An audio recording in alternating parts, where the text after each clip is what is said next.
So NASA is saying that they went through the Van Allen belts in 10 minutes or something. They found a magic door, they found a portal, and they just zoomed through it in 10 minutes.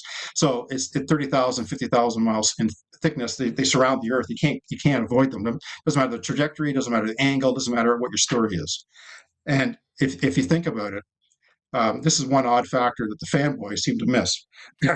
So NASA claims they went through the Van Allen radiation belts in 10 minutes, which means they're traveling 120,000 miles an hour, which is impossible. There's no fuel, there's no thrust, there's no rockets for that. So the process is the Saturn V takes a capsule. There's actually three components to it, and it weighs about 45 tons. They're lifting 45 tons. So I can tell you, and anyone who's done the analysis will tell you, the Saturn V rocket did not have the lift capacity or the thrust to lift 45 tons out of the atmosphere. It simply didn't have it. So a lot of calculations exist. It's too small.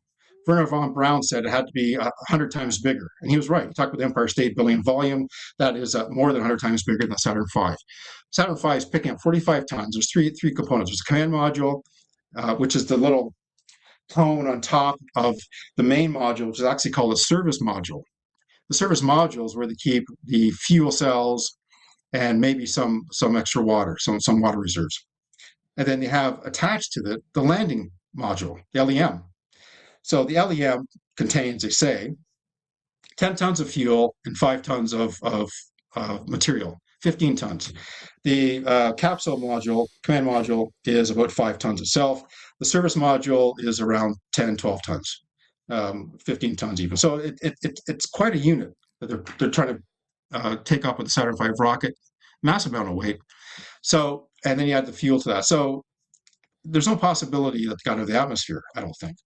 Now, what they're trying to tell us is that the rocket disengages, off they go.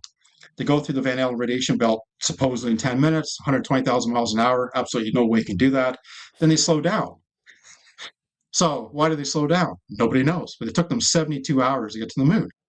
So we can pull out our calculators. They're telling me that, okay, 24,000 miles per hour to exit the atmosphere, to exit into space. That's what they're saying. Suddenly they ramp up to 120,000 or something. They rip through the Van Allen radiation in no time. They find the magic door there. But then they slow down. Really slow. In fact, they stopped, it looks like, because if you take a calculator, 240,000 miles to the moon, roughly 24,000 miles an hour on average, I'm there in 10 hours. So guys, why is it taking 72?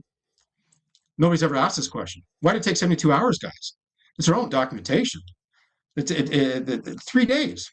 Why would it take 3 days at 24,000 miles an hour to get to the moon's orbit? So something's not right. And what I say, my Substack, when I go through the comms, I say the reason why it's 3 days is something went upside down. So keep in mind, this is a theater production, right? So if the theory is that they're faking it, which is, I think, obviously what they did, I'm not even talking about the photos, all that, we can talk about that later, but if I just look at the comms, I look at reality, look at the rocket power, I look at what they're trying to lift off and get into space, doesn't make any sense. I look at the Van Allen radiation belt, they zip through there in no time, doesn't make any sense, because that means they have to accelerate and slow down again. Why did it take them a further to the Van Allen radiation belt, 70 hours in total to get to the moon's orbit? No one's ever explained this. So NASA said they took their time because they're being careful, but how do you decelerate? What's a mechanism to decelerate or accelerate in a command module where I'm limited amount of fuel I carry, the rocket power, and my batteries? The whole thing runs on batteries. So if you go through the battery power, Andrew, sitting in the service module, they have these fuel cells, but they're extremely, this is 1960s. These things are extremely inefficient. They're supposed to feed, the NASA story is that they fed the command module and the LEM's attached to the entire structure. They fed them with the battery power, the energy. Now I go through the batteries and everything in my Substack and analyze it. So you're not getting to the moon and back with the battery power that they said. They didn't have enough battery power. The fuel cells are not efficient enough to power for 3 days. That's what they say, their own data, 3 days. They didn't have enough fuel cell energy to power the capsule or the lunar module. Now keep this in mind as well. The batteries in the command module and also the lunar module, they are running everything. So they're running the electronics, the systems, the life support systems, the oxygen, everything you need to stay alive, the heat, the water sublimation. So in physics, the only way to get rid of heat is to sublimate it in a closed environment. You suddenly use water and you cool it down, you sublimate it, you take it out. You have to have the exhaust sent somewhere. There's no facility for that with these craft. So what they're trying to tell us is that between the Earth and the Moon, they used the fuel cells to power both modules so that when they got to the moon's orbit, they had enough battery power to do what they had to do. That's their story. If you analyze the fuel cells, they would never make it there. And if you look at the LEM, the batteries in the LEM are insufficient. I talk about that in my Substack, completely insufficient. Even if they're 100%, when they hit the moon's orbit, they still wouldn't do the job they said they're doing. No, impossible. But that's not the worst part. The worst part is that to take the lunar module into space, and you're putting wattage through a connection, you're heating up the LEM. You still need to run the water sublimator. You still need to reduce the heat. Otherwise, when you get to the moon, you have a craft that's around 200, 400 Fahrenheit in temperature. The controls were fried.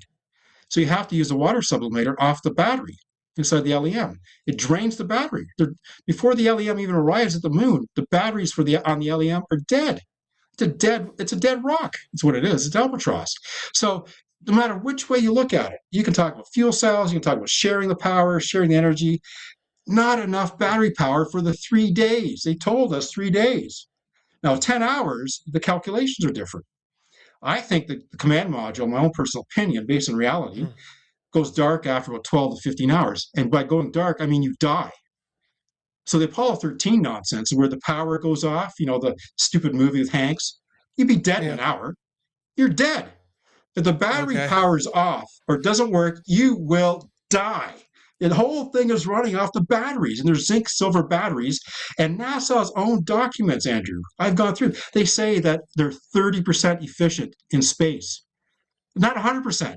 They're 30 of what they are on this planet. Now, go back to reality.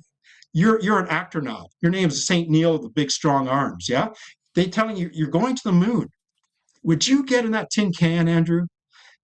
And first, give me the battery life expectancy, guy. How does a battery work, guys? How does a fuel work, guys? How do I stay alive between here and the moon, guys, over 3 days? I think I would like to test that out in low Earth orbit a few times, maybe more than once, probably 2 or 3 or 5 times.